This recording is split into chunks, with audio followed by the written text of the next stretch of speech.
आनंद जी कमरे में अपनी पत्नी लीला के साथ बैठे हुए रोजाना की तरह अपने कारोबार का हालचाल सुना रहे थे कि इतने में बड़ा बेटा आया और बोला, पिताजी जरा तिजोरी की चाबी तो दीजिए। बेटे की बात सुनकर आनंद जी बोले, अरे अरे क्या हो गया? कुछ नहीं, बस 15,000 रुपये चाहिए थे। पिताजी आपको तो पता ही है मुझे कार की रिपेयरिंग करवानी है। अच्छा ठीक है, लीला जरा चाबी तो देना। लीला जी अपने कमरे में से चाबी का गुच्छा निकालकर दे देती है। बड़ा बेटा अभी गया ही था कि इतने में छोटा बेटा आया और बोला, बाबूजी बच्चों की फीस भरनी है, 20,000 चाहिए। मेरी तनख्वाह नहीं आई है अभी तक, जब आएगी तो आपको वापस कर दूंगा।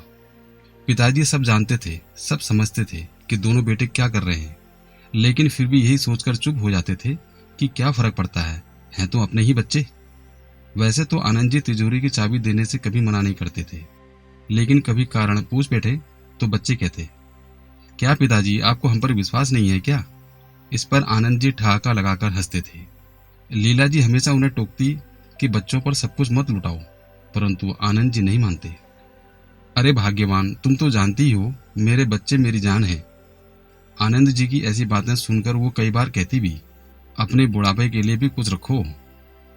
पत्नी की बात सुनकर आनंद जी हमेशा एक ही जवाब देते, अरे भाग्यवान, बुढ़ापे की चिंता तू मत कर।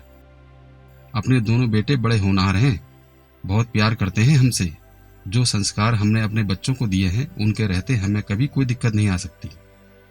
पति की बात सुनकर लीला जी चुप कर जाती, लेकिन मन में कहीं न कहीं विचार तो चलते ही रहते थे, जैसे कि आप भी कितने भोले हैं। आज के जमाने में अपने लिए कुछ न कुछ अवश्य बचाकर रखना चाहिए। बेटे तो अपने हैं, लेकिन बहुएं, वह तो पराए घर से आई हैं। वैसे भी आपसे ज्यादा मैं अपनी बहुओं को अच्छे से जानती हूँ। यह सब विचार करते हुए लीला जी एकटक अपने पति को निहारे जा रही थी। इतने में आनंद जी ने चुटकी बजाते हुए उनकी विचारशीलता के क्रम को भंग कर दिया। लीला जी अपने विचारों की दुनिया से बाहर आई। आनंद जी बोले, अरे भाग्यवान, कहाँ गुम हो गई? मेरी चाय का समय हो गया, आज मिलेगी या मैं खुद ही बना लूं? लीला जी ने भी चुटकी लेते हुए कहा, अरे आप क्यों चाय बनाएंगे? मैं रामू को आवाज देती हूँ, वह बना देगा।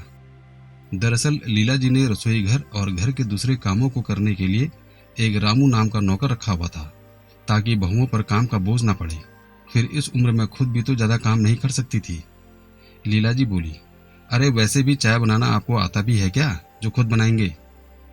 पत्नी की बात सुनकर आनंद जी ने फिर चुटकी लेते हुए कहा, देखो श्रीमती जी, मुझे चैलेंज मत कीजिए, बहुत बढ़िया चाय बनाता हूँ मैं। चलो आज तुम्हें चाय बनाकर पिलाता हूँ। कहते हुए आनंद जी रसोई घर में जाकर चाय बनाने लगे तो इतने में रामू आ गया। अरे बाबूजी, ये क्या कर रहे हैं आप? मैं किस लिए हूँ, आप हटिए, मैं चाय बनाता हूँ। अरे नहीं रामू, आज की चाय तो मैं ही बनाऊंगा और तुम्हें भी पिलाऊंगा। कहते हुए आनंद जी चूल्हा जलाने लगे, साथ में अपनी पत्नी के लिए गाना भी गाने लगे। बाहर दोनों बहुएं अपनी हंसी बहुत मुश्किल से रोककर खड़ी थी। शाम को लीला जी और आनंद जी रोज की तरह सैर सपाटे के लिए बाहर निकले। लीला जी अपने आप को बहुत भाग्यशाली महसूस कर रही थी कि उन्हें आनंद जी जैसा सुलझा हुआ इंसान मिला। पर कहते हैं ना कि कभी कभी अपने भाग्य को अपनी ही नजर लग जाती है। अभी थोड़ी ही दूर निकले थे कि देखा सामने से एक तेज गति की कार बेकाबू होकर उनकी तरफ ही आ रही थी। दोनों कुछ समझ पाते इससे पहले ही कार ने उन दोनों को टक्कर मारकर बुरी तरह से घायल कर दिया। जब होश आया तो लीला जी ने स्वयं को अस्पताल के बेड पर पाया। उन्होंने उठते ही आनंद जी के बारे में पूछा तो नर्स ने बताया कि आनंद जी आईसीयू में हैं। दरअसल उन्हें बहुत ज्यादा चोट आई थी, जिस कारण उनकी हालत गंभीर थी। सुनते ही लीला जी टांगे लगने के बाद भी चल पड़ी। आज दर्द में भी इतनी हिम्मत कहाँ थी जो उन्हें रोक पाती। नर्स और अस्पताल के अन्य कर्मचारी उन्हें पीछे से आवाज लगा रहे थे और लीला जी को जैसे कानों से सुनाई देना ही बंद हो गया था। सिर्फ और सिर्फ आनंद जी की प्यार भरी बातें ही उनके कानों में गूंज रही थी। आनंद जी को इतनी बुरी अवस्था में देखकर लीला जी उन्हें देखती ही रह गई। कुछ देर पहले जो आनंद जी उनके साथ हंसते बतियाते सैर पर निकले थे, वह अस्पताल के बेड पर जख्मी हालत में बेसुध से पड़े थे। लीला जी खुद को संभाल न सकी। उठी ना, देखिए आपके सहारे तो मैं जिंदगी जी रही थी। आप ही तो मेरे दिल की भावना को समझते हैं। अब आप ही इस तरह मुझसे रूठ जाओगे तो मेरा क्या होगा? कहते कहते लीला जी जोर जोर से रोने लगी। उन्हें आईसीयू से बाहर ले जाया गया। आखिर उन्हें भी काफी कमजोरी आ गई थी। तबीयत थोड़ी संभलने के बाद उन दोनों को अस्पताल से छुट्टी मिल गई। वो दोनों घर तो आ गए, लेकिन आनंद जी अब बेड पर ही पड़े रहते थे। वह चलने फिरने में असमर्थ थे। घर पर आने के बाद तो जैसे लीला जी और आनंद जी की जिंदगी ही पलट गई। जो लोग कभी घर के मुखिया हुआ करते थे, इस घर के रौनक हुआ करते थे, वे दोनों अब उपेक्षा की नजरों से देखे जाने लगे। बच्चों को अपने माता पिता ही बोझ लगने लगे। आनंद जी की दवा पानी सब लीला जी ही करती थी। एक दिन रामू किसी काम से बाजार गया हुआ था, तो लीला जी ने अपनी छोटी बहू से कहा, बहू अपने बाबूजी के लिए कम नमक मिर्च का थोड़ा सा दलिया बना दो। तो बहू ने टका सा जवाब दे दिया, माँ जी हमें और भी बहुत सारे काम हैं, और पिछले कुछ दिनों से जो घर की हालत चल रही है, हम किटी पार्टी में भी नहीं जा पाए। आप यह काम खुद ही कर लीजिए तो अच्छा होगा। कहते हुए बहू तैयार होकर किटी पार्टी में चली गई। कभी लीला जी बेटों को दवा और फल लाने को कहती तो कोई न कोई बहाना बनाकर दोनों ही इनकार कर देते। बेटों का साथ देने के लिए बहुएं भी आ जाती थी। बेटे कहते, माँ जी कितना भी खर्च कर लो, अब बाबूजी तो ठीक होने वाले नहीं है, तो थोड़ा सोच समझकर खर्च की बात किया करो। इन तीर भरे बातों से माँ का कलेजा फटने को तैयार हो जाता। मन ही मन वह भी जानती थी कि बेटों को यह सब सिखाने वाली बहुएं ही हैं। वे सोचने लगी कि यही बेटे छोटे छोटे खर्चों के लिए भी बाबूजी बाबूजी करते हुए आते थे। अब बाबूजी लाचार हो गए तो दूध में मक्खी की तरह निकाल कर फेंक दिया उन्हें। एक दिन बेटे बहू की जली कटी बातें सुनकर जब लीला जी अपने कमरे में आई तो देखा आनंद जी की आंखें आंसुओं से भरी हुई थी। वे लीला जी को देखकर बोले, मैंने अपने दोनों बेटों को अपने दोनों हाथ समझा था, लेकिन मुसीबत में यही दोनों बेटों ने हमारी परवरिश को ही गलत साबित कर दिया। लेकिन लीला तुम मेरी चिंता मत करो, मैं बिल्कुल ठीक हूँ। अरे तिजोरी की चाबी कहाँ गई? यहीं तो रखी थी। इधर उधर देखते हुए लीला जी बोली। रामू जो पास ही खड़ा था सब बातें सुन रहा था। लीला जी से बोला, अरे सुबह ही तो छोटी भाभी और बड़ी भाभी कमरे में आई थी, क्या पता उन्होंने ली हो। यह सुनते ही लीला जी चौंक गई, लेकिन खुद को संभालते हुए बहू के पास पहुंची और बोली, बहू तिजोरी की चाबी क्या तुम्हारे पास है? लीला जी ने जैसे ही पूछा तो बहू तो जैसे चिल्लाने के लिए तैयार ही खड़ी थी। माँ जी आप तो पैसे लूटने में लगी हुई हैं, जैसे कि पैसे पेड़ पर उग रहे हों। अब तो आपके पति की कमाई भी नहीं रही, इसलिए पैसों को कैसे बचाना है यह हम अच्छी तरह से जानते हैं। अब चाबी आपको नहीं मिलेगी। बहू का बेशर्मी भरा जवाब सुनकर लीला जी हैरानी से उन्हें देखती ही रह गई। अगले दिन लीला जी जब सोकर उठी तो देखा आनंद जी को थोड़ा बुखार था। उन्होंने जाकर बेटों से कहा, तुम्हारे बाबूजी को अस्पताल लेकर जाना है, बुखार लग रहा है और रूटीन चेकअप भी करवाना है, तो गाड़ी ले चलो। इतने में छोटे बेटे का जवाब था, गाड़ी में पेट्रोल नहीं है, आपको तो पता ही है घर में पैसों की कितनी तंगी चल रही है। इतने में बड़ा बेटा भी आया और बोला, माँ आप समझती क्यों नहीं, हम लोग नौकरी पेशे वाले हैं, इतना समय नहीं होता हमारे पास कि यह फालतू के काम करते रहें। आप एक काम करिए, रामू को बोलकर ऑटो बुला लीजिए और चले जाइए बाबूजी को लेकर। लीला जी अपमान का घूंट पिए चुपचाप खड़ी थी। उन्होंने उस समय कुछ न बोलना ही उचित समझा।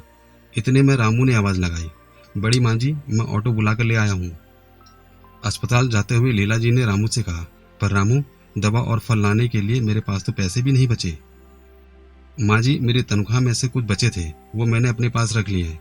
कहते हुए रामू बाबूजी को ऑटो में बिठाकर अस्पताल चल पड़ा। कहने को तो रामू नौकर था, लेकिन लीला जी और आनंद जी की सेवा उनके बच्चों से बढ़कर कर रहा था। लीला जी रामू से कहने लगी, मुसीबत में जब अपनों ने पल्ला झाड़ लिया तब तूने अपनों से भी ज्यादा ख्याल रखा है। तब रामू बोला, बड़ी माँ मेरे बचपन से ही माँ बाप नहीं थे, मेरी दादी ने ही मुझे पाल पोस कर बड़ा किया और फिर एक दिन वह भी चल बसी। मुझे तो आप दोनों में ही माता पिता की परछाई नजर आती है। रामू की आंखें सजल हो उठी। हॉस्पिटल में डॉक्टर ने आनंद जी के लिए कुछ खास डाइट और एक्सरसाइज बताई। रामू ने सब अच्छे से समझ लिया। वापस आते समय रास्ते में ऑटो रुकवाकर रामू दवाइयाँ, फल और जरूरी सामान ले आया। रामू ने उनके खाने पीने का खास ध्यान रखा। कुछ ही दिनों में आनंद जी भी ठीक होने लगे। जब तबीयत थोड़ी ठीक हुई तो एक दिन आनंद जी ने अपने दोनों बेटों को हॉल में बुलवाया। क्या बाबूजी आपको तो कोई काम धंधा है नहीं और आप सारा दिन हमें भी परेशान किए रखते हैं। दोनों बेटे चिल्लाते हुए अपने अपने कमरे से बाहर आए। सामने देखा तो चौंक गए। सामने सोफे पर माँ बाबूजी के साथ दो अनजान व्यक्ति भी बैठे थे और आनंद जी के चेहरे पर गजब का आत्मविश्वास झलक रहा था। आनंद जी बोले, तुम लोगों को शायद नहीं पता, आज हमारी श्रीमती जी का जन्मदिन है। इस अवसर पर आज हमने यह सारा इंतजाम किया है। कहते हुए आनंद जी ने पहले लीला जी के साथ केक काटा।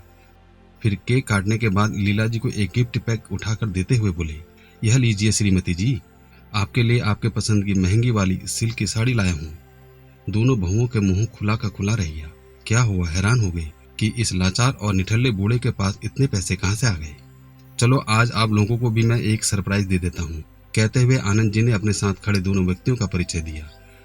यह मेरे वकील दोस्त हैं आलोक जी, और यह राम नारायण जी। आलोक जी को मैंने अपनी वसीयत का बंटवारा करने के लिए बुलाया है, और राम नारायण जी जिन्हें मैंने यह मकान 2,50,00,000 में बेच दिया है। इतना कहने की ही देर थी कि बेटे और बहू के सर पर तो जैसे इतना कहने की देर थी कि बेटे और बहुओं के सर पर तो जैसे आसमान टूट पड़ा। बड़ा बेटा तुरंत बोला, लेकिन बाबूजी, आप बिना हमारी रजामंदी के ऐसा कैसे कर सकते हैं? मेरी बात अभी खत्म नहीं हुई। आनंद जी आज बोलते ही जा रहे थे और किसी की हिम्मत नहीं थी आज उन्हें रोकने की। आनंद जी ने वकील साहब को वसीयत पढ़कर सुनाने को कहा। उसमें लिखा था, मैं अपनी दुकान से अपने बेटे और बहू को भी बेदखल करता हूँ। उस पर आज से रामू का हक होगा। रामू ही अब मेरा कारोबार संभालेगा। इस मकान को बेचने से जो पैसा आएगा उसका आधा हिस्सा मैं अपने पोते पोतियों के नाम पर जमा करवा दूंगा, जो कि उनके बालिग होने के बाद ही उन्हें मिल पाएगा। और बाकी की आधी रकम से मैं एक छोटा सा मकान खरीद रहा हूँ, जिसमें मैं, मेरी पत्नी और रामू तीनों रहेंगे, और मेरे पोते पोतियों के लिए मेरे घर के दरवाजे हमेशा खुले रहेंगे। अब आनंद जी बोले, तुम लोगों के पास 1 हफ्ते का समय है, अपने रहने का इंतजाम कर लो, क्योंकि 1 हफ्ते के बाद इस घर पर राम नारायण जी का हक है। मैं अभी तक इसी भ्रम में था कि मेरे 2 बेटे हैं जो बहुत होनहार हैं, परंतु क्या सचमुच मेरे दोनों बेटे मेरे अपने हैं? यहाँ सब अपने अपने स्वार्थ में जी रहे हैं। मैं तो मिथ्या भ्रम में पड़कर खुश हो रहा था कि यहाँ सब मेरे अपने हैं। मैं भगवान का शुक्रिया अदा करता हूँ जो हमें ऐसा दुख दिखाया, जिसके कारण मुझे दुनिया की असलियत साफ साफ दिखाई देने लगी है। मुसीबत के समय में भी तुम्हें सिर्फ और सिर्फ पैसा ही दिखाई दे रहा था। अरे, मैं तो कब का इस दुनिया से कूच कर गया होता यदि मेरी पत्नी और रामू ने मेरी देखभाल नहीं की होती तो। ये सब इनकी ही सेवा का फल है जो आज मैं बिल्कुल तंदुरुस्त हूँ। असल में बेटे का फर्ज तो सिर्फ रामू ने ही निभाया है। बड़े बेटे ने कहा, पिताजी वो नौकर है और उसे नौकर की जगह पर ही रखिए, आपके बेटे हम हैं। बेटे की बात सुनकर आनंद जी बोले, बधी हुई तनख्वाह के अलावा दिया ही क्या है इसे मैंने, लेकिन इसने तो मुझे जीवन दान दिया है, मेरी और मेरी पत्नी के बुढ़ापे की लाठी बना है। ये सब देख सुनकर अब तो दोनों बेटे बहुएं माँ जी के चरणों में गिर पड़े और बोले, हमसे बहुत बड़ी गलती हो गई माँ जी, आप ही कुछ समझाइए बाबूजी को, हम लोग आपके ही तो बच्चे हैं। और फिर रिश्तेदार क्या बोलेंगे, यह भी तो जरा सोचिए। बहू को माँ जी से कुछ उम्मीद थी, लेकिन लीला जी उनकी उम्मीदों पर पानी फेरते हुए बोली, यह बात तब याद क्यों नहीं आई थी जब तुम लोगों के सामने लाचार होकर मैं तुम्हारे बाबूजी की जिंदगी की भीख मांग रही थी। और फिर रिश्तेदार जो कहेंगे सो कहेंगे, मुझे उनकी कोई चिंता नहीं है। तुम अपना सामान बांधने की तैयारी करो। माँ पिताजी की हिम्मत देखकर आज दोनों बेटे और बहुएं भौचक्के हो गए। शायद उन्हें अपने कानों पर यकीन नहीं हुआ। वह लोग बहुत ही रोए, गिड़गिड़ाए, लेकिन अंत में वही हुआ जो वसीयत में आनंद जी ने लिखा था। आज बेटे और बहुओं को अपने किए की सजा और सबक दोनों मिल चुके थे।